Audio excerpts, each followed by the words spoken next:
Poo emoji on my face. But don't cut any That's how the swearing. video's going to start. And no swearing. Hey, Spuds, welcome back to the first video. Welcome back, White. Hey Spuds, it's Jamie. Welcome back to another video for us on our channel. I don't know, but welcome either way. And today I'm joined by some very special guests. Hello. Hello, we're the special Oh my guest. gosh. No, it was Shabba actually. Awkward. We are joined by the lovely Matthew and Ryan. Do you want to say Hello, hello? everybody. Should we just Hello. say who is Matthew and Ryan? Okay, first? okay. Because this is the big thing. What Yeah. one is Matthew Matthew? and Ryan. Yeah. No, Matthew. Ryan. Matthew. And he forgets his name. I'm It's Ryan. right? Hi. You probably know these gorgeous couple from That's Matthew the and internet. They do a lot of short form mostly. We do. We do comedy, LGBT, pranks, lifestyle, but pranks is comedy. Yes, and also share our adoption journey. Which is maybe why we're here today. Oh! So I think it's fair to say we're all LGBT plus. We are. We're all going down the journey of starting families. I am. And We are. just you. I'm just like tagging Tell along. about these people. Okay, just Ryan. Today, we're going to be chatting about the various different routes that we could take to start a family. We are. Yeah, we're going to be discussing IVF because that's something we're considering. That we're, I think, Yeah. most informed about. Yes. Like, that's the one Yeah. that we know the best. And then our little adoption gurus. Which I feel like we would like to say we know a lot about. Yeah, I feel like we're nearly at the end of our adoption We journey. are. And it's been a journey. It has been. It is. And the biggest learning curve. Cue Yeah. cinematic music, Rainbows. TED Talk. Poop emoji.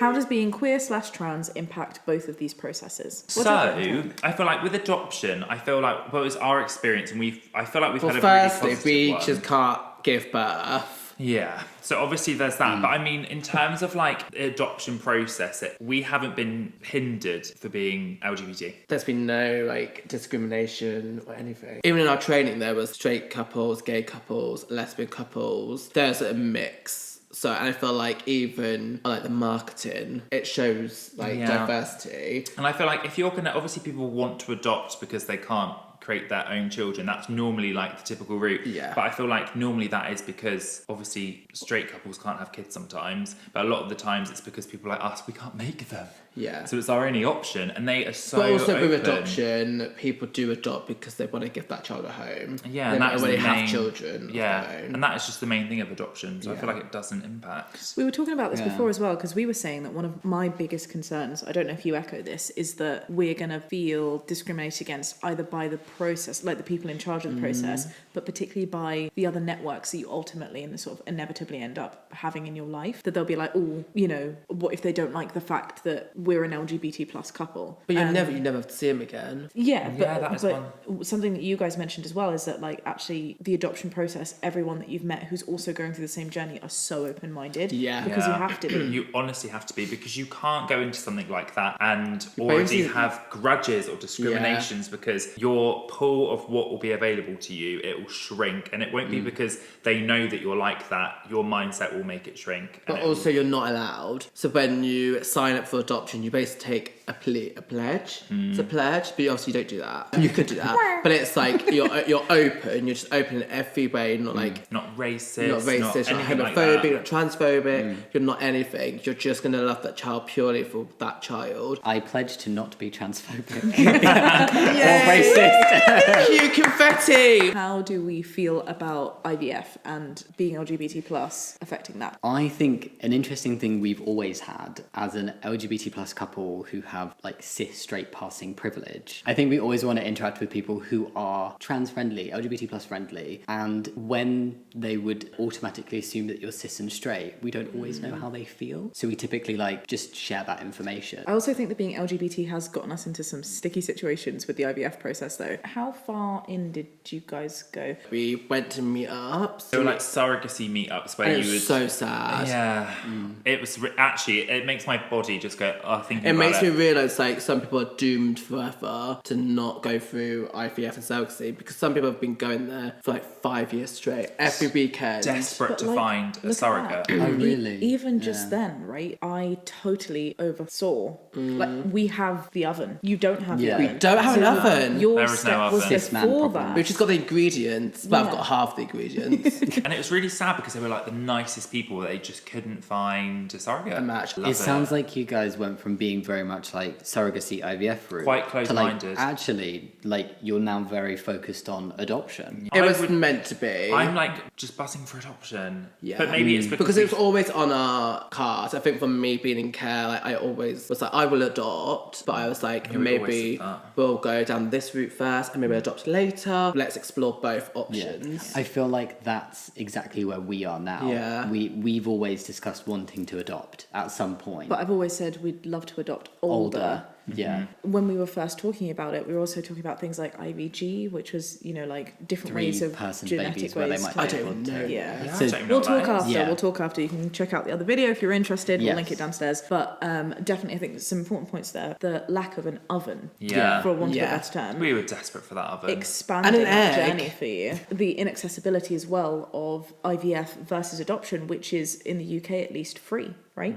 Yes, you just pay for like your Medicals. the bits. The sticky situation that we were talking about, though, and it's because of this straight passing privilege that you mentioned. So many people just assume that you're an infertile They cis assume, guy. yeah, or they assume I have sperm that I want to get tested. So we go in and they literally go, Yeah. okay, so we're going to do like the female test on you. And Here's then a cup, here's Jamie. like, Off you let's go." book you in to get your sperm tested, Jamie. And then I have to have that like awkward conversation. But the second thing that I definitely mentioned that actually really frustrated us and halted our journey for a long time was the inconsistency of knowing like just what to do with us. I remember in our previous county, we go to our GP and they're like, so you're straight, but you're also LGBT. I don't know, because like the law Oh, yeah, differs like as to whether funding. they fund you. Oh my I didn't even think about that. If you're a same gender couple versus if you're a straight couple who's infertile. So just for anyone who doesn't know, if you're a straight couple who happens to be infertile, they don't consider that a choice, in which case you can be trying for 2 years Yeah. and then you're like, oh, well, you've not been successful, we'll of course put you on the NHS funding. Whereas for same gender couples, they're like, well, your sense of trying is not the same. But then for us, they were like, well, what are you then? And I was like, well, we've tried for a while. You know, it's just not, I don't know what to tell you. Well, that's why we're here. They're looking at me and they're like, well, legally you're a man. And you're a So straight couple. to You know, you're not treat the same gender. you, Jamie, as the man you should be treated as. You should be treated like a cis straight couple And we who are actually infertile. have that advice from private clinics then they don't who have then gone to the actually do NHS funding, and the NHS board has gone, nah. But on paper, technically, they should They be should. saying, yeah. And then they're Yeah. saying to us, you know, like, oh, and I think that's where it got really tricky, because they were like, you should fight this, you can You fight should this. fight it. And we can, and we should, absolutely. There is But a it's space like for that. the But then it's also journey. like, this is not supposed to Yeah. be this journey. Yeah. This is We supposed thought, to like, be maybe nice after and we've light. And got our family. we have no idea what we're doing, or if this They're is even two the route big for things. us. Yeah. It just Yeah. became Yeah. so overwhelming, the idea of doing that, and then like potentially ruining your future chances. So I actually think like being trans in particular versus same gender has been very- tricky, mostly for the unknowns. Yeah, and it's a very similar story, like the way being trans is treated within IVF situations as it is within like most medical scenarios of just people do not know what to do with trans people. It's like we have to go in and educate most of the time, or they're just like they don't know the correct language to use. Although I think we have been quite fortunate, the clinics we've spoken to have been quite good with their language. But and Being like I inclusive felt in I language, felt yeah. like respected, but I've also felt like they're a bit kind of we don't know in terms of funding, and then we don't know in terms of this, and we don't know how that you're considered. I mean, at the end of the day, I just think any couple, LGBT plus or not, who cannot make a child together should have access to funding to help them have a family. There is one other difference, I think, that being LGBT plus, just to answer the question, has affected maybe IVF more so than adoption. And I think that is in terms of that biology. So speaking to you guys, it's been really interesting to hear actually how non-invasive the questioning has been for you as bodies, not as people. But then it's been more invasive in terms of things like your personal histories and upbringings. Yeah. Whereas for IVF, you're not asked about personal histories and upbringings. You are asked about things like, can you afford to have a baby? You're asked to provide like But it's financial literally like documentation, that sort of thing. Tick, tick, tick, tick. Yeah. Yeah. But particularly for you, even though you are not in this situation when we were looking at IVF, the contributing biological matter person, they'd still ask all of those questions to you. And we actually had to call the clinic to be like, I actually feel really Yeah. uncomfortable answering this, because you're either giving me these questions on like a female form, which feels incredibly invalidating, Yeah. or on a male form where It doesn't. I can't answer Yeah, the questions, yeah, you know, I it was- just doesn't apply to me. I said like I'm not providing anything genetic to the IVF process. I'm a Why trans do you man. need to know how many hairs I have on my armpit? Well, no, I literally had a questionnaire that was like, "Are you particularly hairy?" And I'm like, "Well." To yeah. what degree? And it's because they were sending me one they would send to like cis women. And I was like, well, in comparison to what you would typically expect for who you're sending this form to, yes. So I called them and they were very apologetic. They were like, we're really sorry. 1, you shouldn't have been sent that because you're a man. 2, you being trans shouldn't have made a difference. You just should not have been sent that. And 3, you're also not like, giving anything biological to this process. But so you still shouldn't have have been to sent answer something. So Yeah. it's still like very like just- traditionally cis-het boxed. Yeah. It baffles me though how you two cannot be the only one. People must have been in this process. How has it not been? But I know consistent? I know couples where one or both of them are trans who've had kids through IVF. From what you were saying from your experiences, as if you were like, there shouldn't have been the mistake because you wouldn't have been the first ones. Yeah. And not in In a that situation. Yeah. And it's like crazy to me. With adoption, I feel like we didn't have any of that process. Like we said, we were like being like gay couple was fine, and even in our training, there might have been a trans couple. You but just it's- wouldn't have known. You just wouldn't have known. And we went into adoption because we left the surrogacy journey quite quickly after going in, and we felt very like we went into adoption with quite low expectations. Sure. And I think that was maybe the best thing for our mindset because we were so pleasantly surprised. But I think the reason why we went in with such low expectations is Google, and like what you read online with adoption is so dated. So much of it is like almost Oh, like it's- fake news yeah. because It's it's so really old. old. That is And it's not true. I actually feel like you guys have really opened our minds to adoption a lot more, even though it was something we were already considering for like future for us. Yeah. I think we've started considering it as like an earlier option, quite in part to watching friends going through this process and realizing that some of the information we knew was clearly outdated and wasn't happening. I also think like looking at adoption, there is such little information out there. There is. I didn't find outdated stuff like just going onto like council websites. Yeah. They're just like, hey, if you're interested, let us know. We'll give you the information. One thing that I will say, even though we're in the early stages of looking at adoption, it has always sounded really inclusive. They've always made it really clear that it doesn't matter about your like financial status. No, it like- doesn't matter about your race or whether you are LGBT plus As long in as any they way. feel that you are financially stable enough to have a child Yeah. and you are stable enough in your life generally Yeah. to have a child. I've then specifically seen those bits that you say can go through low the income process. families or low income people who want families are welcome to join the process. There's a lot of rumours. I feel like it says, "Oh, you don't own your house, or you don't like you can never adopt, Yeah, or if that's you're not single, a thing. you can't adopt." Yeah. And it's not. It's not true. Yeah, we saw it specified you are not excluded from adoption if you Yeah. rent. IVF treatment is better for those who want a child to be a copy of them, but adoption is best. They Feel mean like- genetic, don't they? I feel like they're saying IVF is good if you want your genetics DNA. or at least like one partner's DNA in the child, but adoption is like the best option overall because there's so many kids out there that need loving homes. So what do we think about that? Oh, it's hard because I feel never like- understand genetics bit personally. I feel Yeah, like you're- I feel like we had this conversation. You are really like you like that idea of genetics bit, but I feel like I've never cared for it. I feel like maybe I used to care about the genetics bit. I Yeah. can't believe how much my mindset has changed on kids in the last few years, and I'm like really proud of it. But I feel like now, and I know people always say adoption's the best way because there's all these kids that need their homes, but it's so individual. Like I feel like you can't judge someone. Yeah. Like for example, if you guys decided not to adopt, Doesn't and- make you a nice And IVF, people. well, we are gonna like be so Yeah. excited, and everyone else should be too. Because it's no different from any other person just getting pregnant. You're not like, oh, you got Yeah. pregnant, you didn't adopt. But same to no, us. Yeah, I totally agree. I think adoption is such a great option. It really for that. is. And I would love it if more people did adopt, but it's not the right option for everybody. No, it's not. And there's an inordinate amount of pressure put on particularly LGBT plus couples Yeah. to adopt Or rather than couples go who down can't IVF. have kids naturally, or regardless cis of straight Yeah. couples identity. who need fertility help. No, but you're right. There's no pressure on people who can conceive naturally to be like, oh, but have you considered adoption first? It's only those who have to consider alternative family planning. Yeah, That then I don't think anyone really feel that tells pressure. John and and Susan when they're pregnant, oh, did you think of adoption before you? I bet that never comes up. Sorry if you're John or Susan. Sorry to But John I would and also Susan. I would also say, like, I feel like for me, like, the genetics isn't important, but it's because I still think that little person that we adopt will have our traits. They'll have our personality, a little quirky Don't you things. feel- They will still. They'll be like mini us, even if they. Nurture has So such a many big people influence. get that confused. They're like, oh,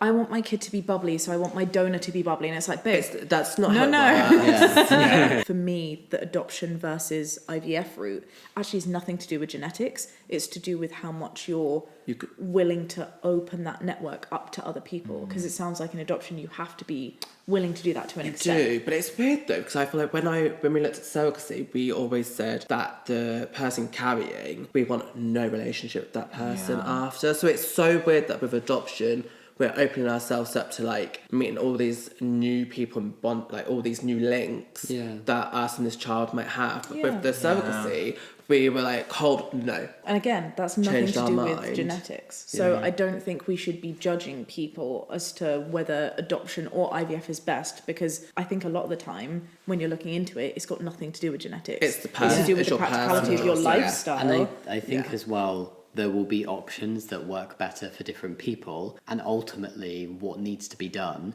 is what would lead to that child, whether they're going to be created or adopted, having the best life, Absolutely. best For opportunities, sure. being in the right family and having a family that is ready for that. Prospective parent or parents, they need to make the right choice for themselves. For sure. Because that will then benefit the child the best. And I think I get what you're saying in terms of worrying about outside factors, because you are kind of taking on A lot. a lot when you adopt a child, but then And the unknown as well. very much the unknown. But it's just so different to having a child through natural birth. Yeah, But it makes sense. And it is scary because we were very like, oh, I don't want to have to deal with like birth parents at first, but now we've learnt about it. And you take away from what you see online or what you read online, the And the horror statistics stories. are very different to your Yeah. personal It's very fears. different. Like Yeah. the horror stories online. When we walked into adoption, we were like, if they grow up and they're 16 and they want to meet their birth mum or birth don't dad, love us. they don't love us. They hate us. Oh my god, we failed. But actually, it's just like their identity. They just want to figure it Yeah. out. Yeah. That's also just to put my fully informed hat on, not to say that the IVF route doesn't have any of those extraneous factors. No, it doesn't. A donor as Yeah. well could still Coming come back into into your life. life. Because in the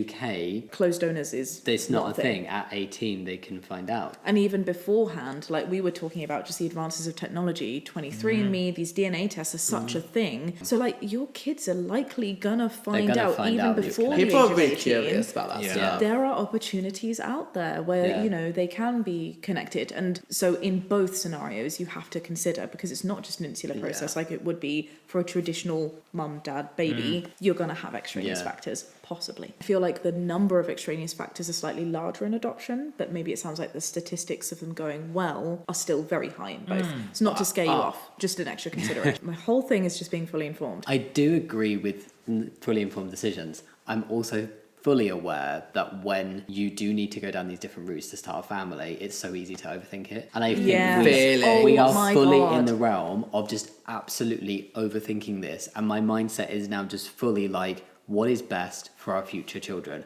What route is best? But what even that is so easy to options within overthink. each route Yeah. are best. And I'm like, I feel so frazzled as to like, I literally just want to make sure that whatever children we have and however we have them, we've made the best choices for Which them. you will. That's it. And I'm not being funny, the amount of times I've heard from people, it really bugs me when they're Does like, it really bug you? it really bugs me. Little bug.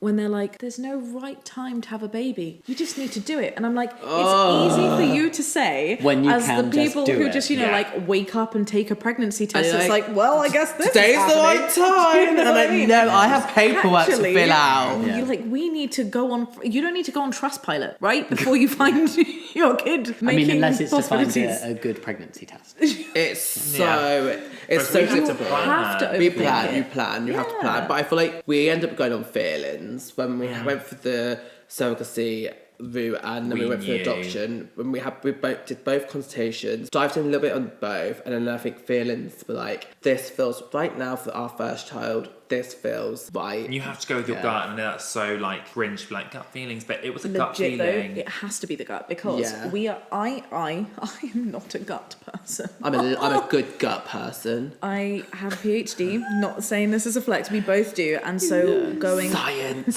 science, but legit. No, like, I think we get especially way 'cause he too has a analytical over psychological Oh, that's the word, PhD. analytical. And like with both of us, like our first place for fully informed decision making is Google Scholar. We will go and we'll take a look at peer reviewed sites, and so we'll look. Like we were like, what is like even when we were talking about the difference between a known donor and an unknown donor, we were like, what has the best impact on the child? And you'll find like 100 scholar articles, peer reviewed articles, where you can read about the statistics and look at the graphs and make your own decision We've from gone that down data. 1,000 rabbit I holes. We've done can all of imagine, this. We'll stick to feelings. But do you know what's so bizarre about it? Ultimately, they are still so varied because there is not enough research being done in the area because it's only minority groups that do it. It's not fully funded and people don't care enough. All right, the next one is really quick. It's a one-word answer. Oh. Ready? Okay. We'll go in a line. Yeah, Matthew.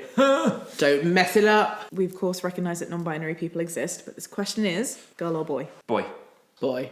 Girl. Go. Oh! But can I just say... And like in the end, happy with any child, Happy with any course. identity. But can I just say, I wanted a girl, but during the adoption, you have to do nursery, like, you have to childcare experience. If you don't work with children, we don't. So we did ours in the nursery, and from that experience, I just feel like the boys... I was always worried that I wouldn't have a connection with a stereotypical boy But they because were I like so makeup. fun. It was fun to kick a ball. Much been the nursery. Obviously, girls can also kick balls. Oh no, they And can. Ryan is a person But who this, makes this makeup. Ryan wears nursery, makeup a lot. and we had tea parties and stuff. But I just didn't enjoy. And the tea parties were for boys and girls, but I just didn't enjoy it myself. Because we were going every week, I feel like I was more excited to see this sounds really bad. I was more excited to see the little boys rather than the little girls, if that makes sense. Were you like Ryan, where you wanted a girl initially? Yeah, I think I really You were wanted both a team girl. girl, and then you kind of switched. Yeah. You have your idea of family, don't you? And I feel like from the nursery, maybe the nursery just messed it all up for us.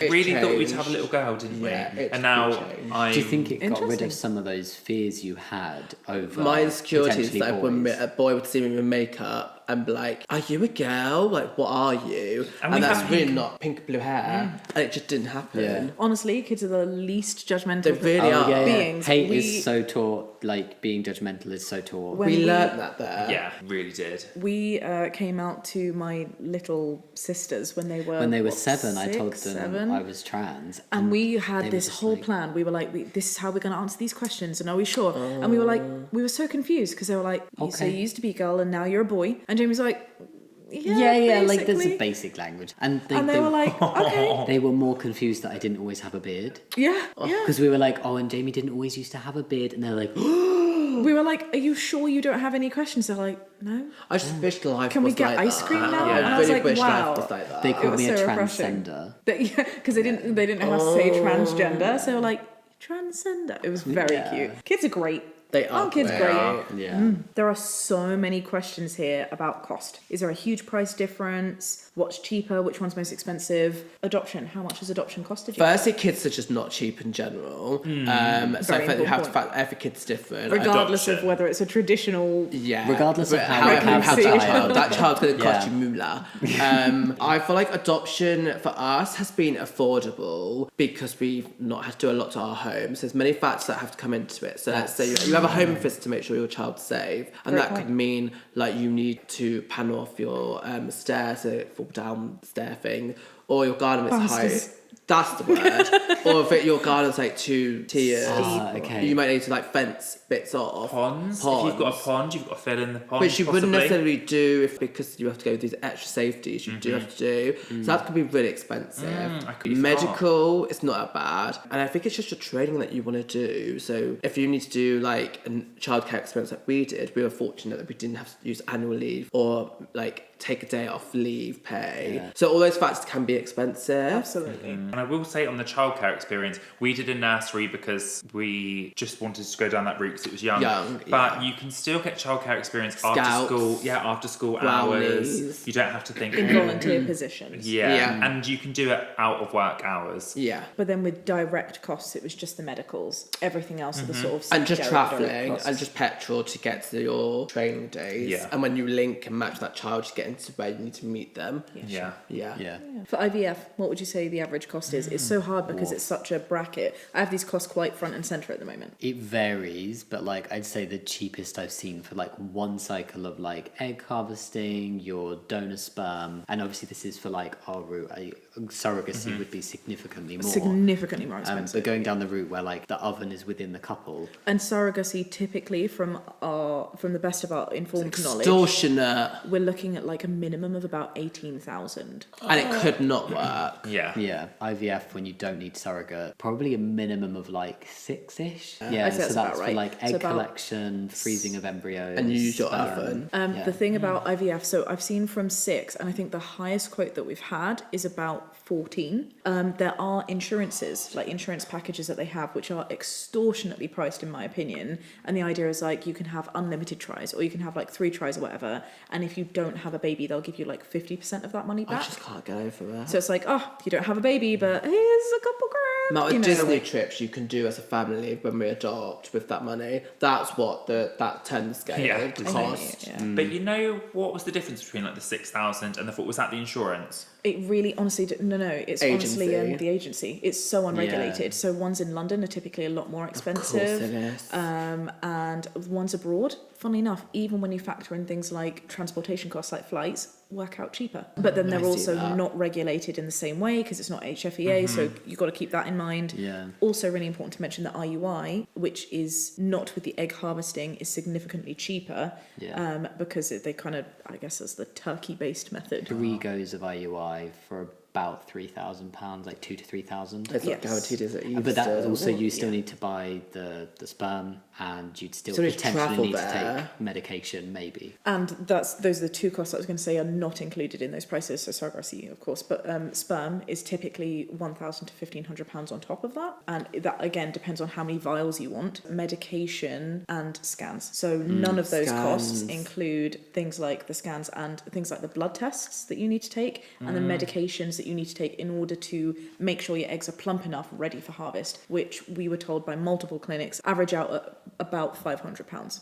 It could be this much, or it could be there's such a huge And then difference. you also ask them, you're like, hey, so is this it? Is this everything? They're like, oh no, here, massive Yeah. scroll, are all we, of the we other costs that recommend could this be. for your better chance. There's this thing called embryo glue where they like literally That was- stick the egg in you using glue, and that costs like an extra £500 a pop. It's Can like add up. every tiny little extra thing They're you like, want. Let's add it It's on. an extra cost. You literally just made me feel like we've made the right decision. Yeah, but you know so 100%. much. You know, I know you're going like We're exploring. looking that route. at both. Yeah. Crikey, that's a lot of info to like know. I think for adoption for us has always been like, yes, we'll do it, but as a later thing. Whereas now we're like, hang on a second, why haven't we just Yeah, we considered were kind it? of like, if we were going to do it later, why don't we just do it now? Yeah. So we're looking into both. Realistically, how long do the processes take? How long is a piece of string? We didn't just refilm that bit. No, I feel like it depends on so many factors. Like, we want to go quite young, so that is obviously a longer wait because a lot more people want to go young. Whereas if you Those pushes feel are like in you demand. could take on, if you feel like you were equipped, maybe with a child that's like 7 years of age, maybe in like with a disability, and like you might have a child a lot quicker. But we've been very lucky that our medicals were quick. DBS did take a little bit of time. But overall, the whole process from the start of our initial phone call to Wait for hopefully nearly panel, finished has been like 6 months. 6 to 8 months. Yeah. In that window. And I would say with the adoption, there is government deadlines they have to meet. Every agency has to meet. They don't always meet, but they should. They have to so meet. like if they're like saying your social worker visit should end in the first 6 weeks, they're going to wrap up your report. So it means you're not just dragging on. You know exactly what's happening happening and the deadlines. Clarity of knowing when it's going to start, when it's going to finish, Yeah. and what your expectations are. And it's just laid the out. waiting, the waiting to be linking, because you just don't know. They're waiting for that child to come up, I suppose. That makes you a good fit, which... IVF on the other side, we also have to factor in the cooking of the baby, right? Which takes 9 months in itself. But then I whereas for guess you adoption- have a solid, like, once you are pregnant, 9 months. You mentally know. Yeah. And also that process within can take such a long time. How Yeah. long is a piece of string? Because Yeah. how many times Yeah. do you have to try? Yeah. But honestly, in terms of like waitlisting, because there's significantly less checks in that regard, it's all online forms. If I was like, hey, clinic, I am seeing you for the first time, I would like to try IUI tomorrow. I could get it done. If you got the ingredients. If they have an appointment, yeah. And then money. If Yeah. you, Yeah, of course. if you it's need to financially accessible. save... then that can delay the Yeah. process. Yeah. It can be a lot faster, but also you are then relying on things like waiting for your period to occur so that you can have the tests and then the scans, which can take additional time. Yeah, getting things so it's- timed right. Yeah. Overall, it's really interesting. When we were asking, they were like 6 months is a good time. If things go well for you, Yeah. about 6 months. That's quicker than I thought. That is quicker than I But thought. I think we're looking at surrogacy, which is so different. Yeah, Like, a little that's- bit. You've got to find someone first. Yeah. All right, final question. Are we ready? With IVF, if one parent is genetically related to the kid but the other is not, do you feel a bit jealous of them? And you guys can answer this too from your perspective. We had this question actually from our social work, didn't we? If one of the child has an attachment more with one of you, how's the other one going to feel? It's quite similar, but yeah. Though with IVF, when you were considering that, did you have a... We wanted to have it like a surprise, but we couldn't because it's obviously plain DNA. But if they were both of our sperm were like 68%, I think we would have gone with yours. Just because I feel like it meant more to you at the time, because you didn't know much about adoption, and like DNA meant more to you. Like DNA doesn't mean anything to me. And that wouldn't have made you feel jealous in any way? No, not really. Because then I'm like, we could find an egg that maybe has blonde and blue eyes, and then like if I really want them to like look similar to both of us, that's how we would have done it. Yeah. But I really wouldn't have cared. What about you guys? I think it's something I've thought about a lot because You've had to. there's not been a question over whose genetics we would use if we went down the IVF route. I'm not going to carry. It was just kind of a given in our relationship that Shaba would be the genetic tie, Yeah. and then the donor would be... We were going to outsource the sperm. Yeah, we'd outsource the sperm. And it was something that, like, individually, I had to accept, like, I'm not going to be genetically related to my You have to kids. come to terms. Yeah, and that's something I've done, like, over the 12-year process Yeah. of my transition. I also just see, like, Shaba's my family. I love Shaba, and I'm not going to be jealous if our children are genetically related to Shaba but not me, how I feel, because like they will still feel so much a part of me because they're still my kids and also as Still well. family. Yeah, like it doesn't. I don't think I would feel any kind of way about it. I feel like for, and again, different reasons, you used to be really intent on wanting that genetic component, and that's something that your mind's been open to a lot more. Yeah, if we go back several years, Yeah, and if I there feel were like- an option, then that would be nice. But like the more we've looked into the different processes and actually thought about family planning, the more that we are more flexible and open to it. I think Yeah. for me as well, I am cis. I do have eggs, but my eggs have always been a little bit questionable too. Like I grew up with PCOS. Put them in some water, see if they float. A bit of pickle juice. Having PCOS and like potentially like my doctor was just like, you might even have endo. I was told from like the age of 14 when my periods were like non-existent, and then ever since like really irregular, that I might not have babies in the traditional way. I might not be able to have the same eggs, and if I do have the same eggs, I might not be able to carry. And then I had sort of like keyhole surgery to have an ovarian flush, so they were like, oh, this might also affect chances. Yeah. And it was just something I was so scared to look at, because I was kind of like, kids are such a long time away for like 15-year-old Shaba at the Yeah. time. And also like, if I can't have babies, does that mean I'm like less of a woman? You're like really told that, right, by Yeah. society growing Yeah, up. for sure. It was not stuff that I was like ready to really think about. Yeah. But it's funny now that I know that my eggs are all right. They're not scrambled. They're fine. Yeah, it's not very important to me. I wouldn't mind if our baby was related to you and not me. I would like them to be a colour that matches Matches. both of us. Yeah. That's the only thing, because I've heard some, as you say, like horror stories. We talk a lot about horror stories of people like not believing that you are the parent of the kid. If it's like a fully brown baby and you've got a white parent, they're like, mm-mm. Or if it's a fully white baby and you've got a brown parent, they're like, mm-mm. Yeah. So I just want to make sure that there was some kind of resemblance in an ideal world. In an ideal world. Yeah, but that's more to do with us being a mixed race couple rather than genetic. Interesting. Cool. This has been fun, been a good guys. chat. Well, thank you for having us in our own home. So where can we find you guys? You can find us on everything. Matthew and Ryan on everything. Just Matthew and Ryan. I'll also be putting a link in the description box to one of your social media platforms. I will You pick will which one. indeed. Oh my god, yes. It's going to be a surprise. Well, pick one. Yeah. Matthew and Ryan may have forced us into doing some very out of our comfort I zone dance. dances. They So- act like they didn't want to do it, guys, but they did. They forced us to do the They're like, dances. film us with really good dancers. Of course, that's exactly what we said. So Yeah. you can go and take a look at that. Make sure you do. Don't forget to also like and subscribe to Jamie's content, because if you haven't, you want like, to, but no what are you pressure. doing, babe? And turn your notification bell on so you never miss an upload. Oh yeah, what I will say is if you think you're subscribed, just double check, because apparently YouTube unsubscribes people. What? As always, thank you so much for watching. I'll see you next time. Much love. Bye. Bye.